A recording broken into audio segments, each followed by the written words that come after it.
The Pacific was burning. Smoke still rose from the ruins of Pearl Harbor, a black scar on the blue Hawaiian waters. The attack had shattered America's illusion of safety, and across the nation the air tasted of grief and rage. Factories roared to life, families sent sons to enlist. But beneath the public call for vengeance, the United States military faced a grim truth. Japan had struck first, struck hard, and held the upper hand. The Pacific Fleet was crippled, and America needed a victory, not just for strategy, but for morale.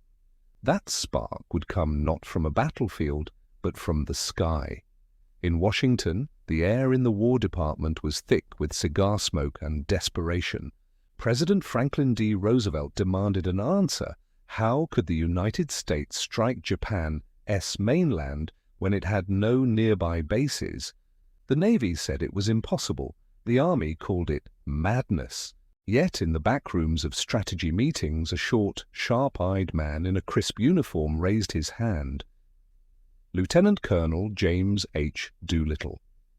He was a pilot, a risk-taker, and a man who had spent his life defying limits. "We can hit Tokyo," he said, "if we can get close enough." The room fell silent. The impossible had just been challenged. The plan was simple in concept, but suicidal in execution. 16 B-25 Mitchell bombers, medium-range aircraft never designed for carrier takeoff, would be loaded onto the USS Hornet. They would sail within 650 miles of Japan, launch from the carrier deck, strike Tokyo and other key cities, then fly onward to China. None were expected to return. It would be a one-way mission. The cost was understood. The men who volunteered would fly into history, or into oblivion. Training began in secrecy at Eglin Field, Florida. Doolittle handpicked his crews, 80 men in total. They were told nothing of the target, only that the mission was extremely dangerous. Under the burning sun, they practiced short takeoffs on runways marked to mimic a carrier deck. They learned to strip weight from their planes, removing guns, gear, and anything non-essential. Every pound mattered. They drilled until instinct replaced fear. Some whispered in bunks at night, wondering where they were headed. Doolittle AS words echoed, "We're going to give them a taste of their own medicine." On April 1st, 1942, the USS Hornet left San Francisco Bay. The ship's crew cheered as 16 B-25s stood lashed to her deck, their wings folded like predators waiting to strike. Hidden among the sailors were the men of Doolittle's raiders, clad in Army uniforms but now bound by the Navy's code of silence. The Pacific stretched endless before them, grey, cold, and lethal. As the task force sailed westward, the air buzzed with rumors. Some said they'd strike Midway, others guessed the Philippines. Only Doolittle knew the truth, and he carried it like a weight he dared not share. The mission was meant to launch within 450 miles of Japan, close enough for fuel, far enough for surprise. But fate has no sympathy for plans. On the morning of April 18th, a Japanese patrol vessel spotted the Hornet and radioed their position before being sunk by the cruiser Nashville. The alarm was sounded. Japan knew they were coming. Doolittle gathered his men on deck. The sea thrashed, wind howled, and rain swept across the carrier like needles. "Gentlemen," he said, his voice steady, "we'll have to go now. It's earlier than planned. We may not make it to China, but we will make it to Tokyo." Not one man turned back. The first B-25 rolled forward. The deck was slick with seawater, the horizon heaving beneath the carrier's bow. Every gust of wind could spell death.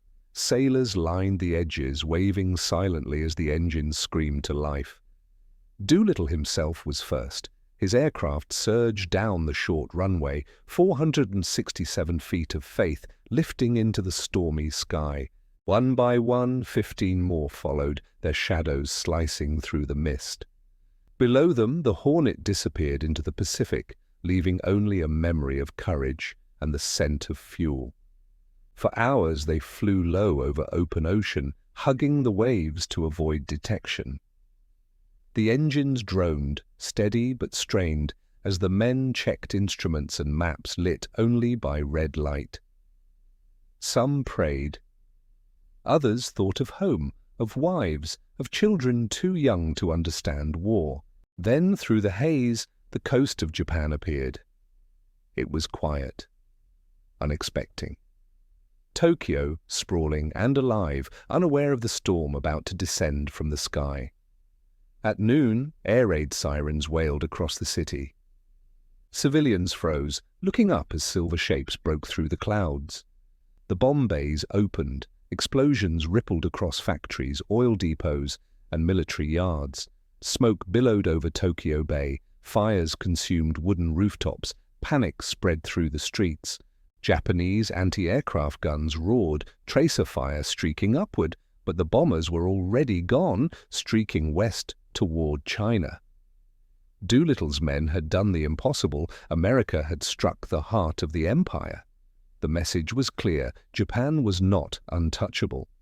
But triumph quickly turned to survival. Fuel gauges dropped dangerously low. The early launch had cost them precious miles. One by one, the planes began to falter as night fell. Over the East China Sea, blackness swallowed the horizon. Rain battered the windshields. Crews jettisoned what they could to stay aloft. Doolittle looked out over his wing, seeing nothing but darkness and lightning. He knew the odds. They wouldn't reach their landing zones. He gave the order no commander ever wants to give: prepare to bail out. The bombers disappeared into the storm, vanishing one by one. Some crashed into rice fields. Others landed hard in the Chinese countryside. A few never made landfall at all. The men leapt into the void, parachutes snapping open in the rain. Some were saved by villagers, others were captured by Japanese patrols. Doolittle himself tumbled through the night sky, landing roughly in a field, bruised but alive. As he looked around the darkness, rain soaking his uniform, he thought he had failed. He believed every plane had been lost, every man gone. "I've just gotten myself court-martialed," he muttered, but history would prove him wrong. Word of the raid reached the United States days later. The news electrified the nation. Headlines screamed, "Tokyo bombed!" For a moment, the grief of Pearl Harbor gave way to pride, hope, and renewed resolve. The men who had vanished into China became symbols of defiance. Japan, humiliated and enraged, launched brutal reprisals in occupied territories. But the psychological blow had been dealt. The sleeping giant had struck back. The Doolittle Raid had not crippled Japan militarily, but it achieved something far greater. It shifted the war's momentum. It showed the world, and Japan's own people, that the empire was vulnerable. And it laid the groundwork for the battles to come. Midway, Guadalcanal, the long grind toward victory. The Pacific would burn brighter still. But on that stormy April day, 16 bombers proved that courage could cross oceans, and that even in the darkest night of war, a spark of hope could light the way forward. China was no refuge, only another battlefield painted in rain and silence. As Doolittle's men fell from the sky, the world around them erupted into chaos. The parachutes that had carried them from certain death now drifted into uncertainty, into the shadows of war-torn China, where friend and enemy looked almost the same in the dark. Many landed in forests or among terraced rice fields, their parachutes tangling in trees. Some crashed hard, breaking bones or losing consciousness upon impact. When dawn came, the survivors saw a land soaked in mist, its villages smoldering from Japanese raids, its people starving yet defiant. The mission's danger had only just begun. Local Chinese farmers and resistance fighters risked everything to rescue the Americans. They gave food, shelter, and silence. knowing the punishment if discovered would be merciless. Japanese troops were already sweeping the countryside, hunting the foreigners who had dared bomb Tokyo. When they found villages suspected of helping the raiders, the retaliation was savage. Entire communities were burned to the ground. Thousands of civilians were executed. The Americans who survived carried this guilt for the rest of their lives, knowing their victory had come with a hidden price written in Chinese blood. Doolittle himself was rescued by Chinese partisans after days of wandering. Exhausted and ashamed, he believed the mission a failure, every plane lost, several men missing, some captured. "I thought I'd let everyone down," he later said. But when he returned home, he was met not with reprimand, but with celebration. The newspapers called him a hero. President Roosevelt awarded him the Medal of Honor. Across America, factories cheered, soldiers trained harder, and mothers wept with renewed pride. The Doolittle Raid had done what no bomb alone could achieve. It had lit a fire in the heart of a wounded nation. Yet the raid's echo was felt just as deeply in Tokyo. The Japanese military, humiliated by the attack, demanded revenge. Admiral Isoroku Yamamoto, the mastermind of Pearl Harbor, was furious. How could American planes have reached the Emperor's city? How had the Imperial Navy failed to protect its homeland? The raid shattered Japan's illusion of invincibility. Yamamoto knew that to restore honor, he had to destroy America's carrier fleet once and for all. His answer was a bold plan, a trap at a small atoll in the Pacific called Midway. Thus, the Doolittle Raid indirectly set the stage for one of the most decisive battles of the Second World War. In June 1942, Japan's carrier force sailed east to ambush the U.S. Navy. But American codebreakers working in secrecy had already deciphered their communications. When the fleets met near Midway, the U.S. was ready. The battle was fierce and fast. Carriers burning in seas turned to molten metal. By its end, Japan had lost 4 of its elite aircraft carriers. The balance of power in the Pacific had shifted forever, and it all traced back to the spark lit by Doolittle's daring raid 2 months earlier. Back in China, the captured raiders faced unimaginable horror. 8 men had been taken prisoner after their planes went down. They were tortured, starved, and paraded before cameras as war trophies. 3 were executed by firing squad. 1 died in captivity. The rest endured years in filthy prison cells, beaten but unbroken. When the war finally ended, they emerged skeletal but alive, living reminders of what courage and sacrifice meant when the world turned dark. Their stories, told later through memoirs and interviews, revealed the raw human cost behind the glory headlines of 1942.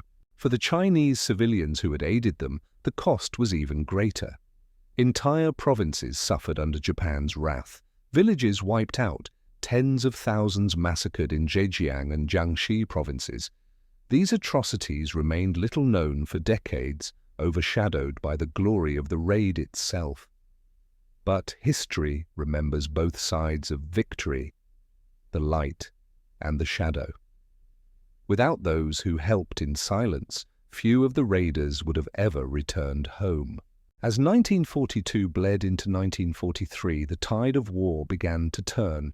The Allies pushed forward across the Pacific, island by island. But for Doolittle and his men, the raid was never about military gain. It was about spirit, proving that America could strike back, that fear could be turned into resolve. For every man who flew that day, the mission had been more than orders. It was a personal act of defiance, a message carved into the sky with fire and courage. In the years after the war, as peace returned and cities were rebuilt, the Doolittle Raiders gathered once a year to remember. They aged, their uniforms grew tight, their medals dulled, but the bond they shared never faded. They spoke softly of that morning on the Hornet, of the wind and the spray, of the moment the wheels left the deck and history tilted in their favor. At each reunion, they drank from silver goblets engraved with the names of all 80 men. When one of them died, his goblet was turned upside down, a silent salute to a brother gone home. By the time the final reunion came in 2013, only a handful of the original raiders were left. Their voices had grown thin, but their eyes still carried the same fire. When they raised their glasses for the last time, they toasted not only their own survival, but the unity and sacrifice of all who had fought beside them. The sailors on the Hornet, the Chinese villagers who risked everything, the airmen who never came back. "We were just doing what had to be done," one survivor said. "We were young. We believed in something bigger than ourselves." History would remember the Doolittle Raid as a turning point, not for the damage it inflicted, but for what it awakened. It showed that courage is contagious, that even the smallest blow against tyranny can echo across continents. The raid forced Japan to recall forces from other fronts, straining its supply lines and leading indirectly to its defeats later in the Pacific. It was a statement written in smoke and steel. No empire, however vast, is beyond reach.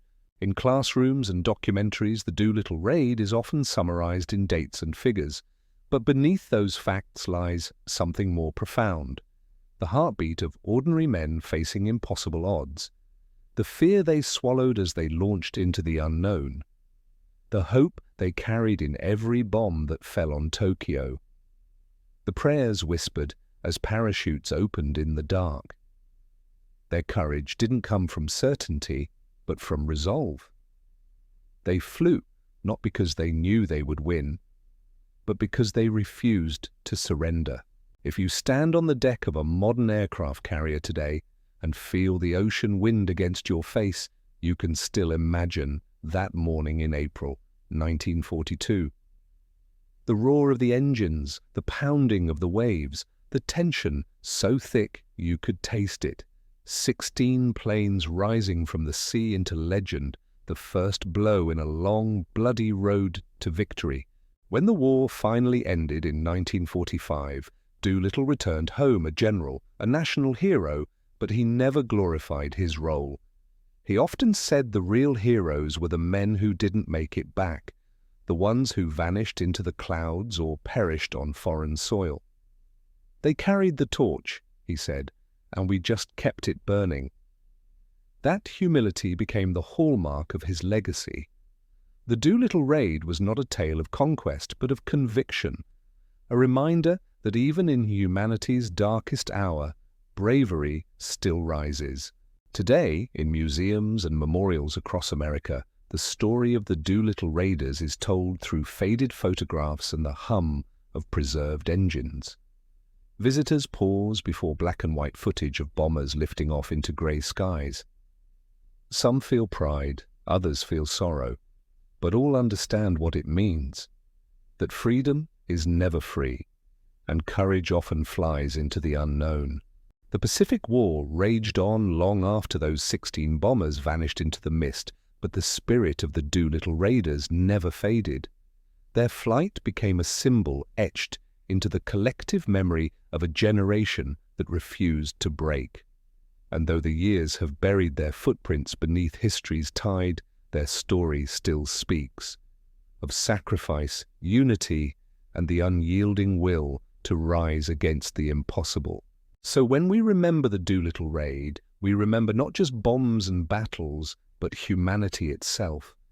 The hearts that dared to fly into a storm for something greater than survival. Until next time, stay safe and see you in the next history video.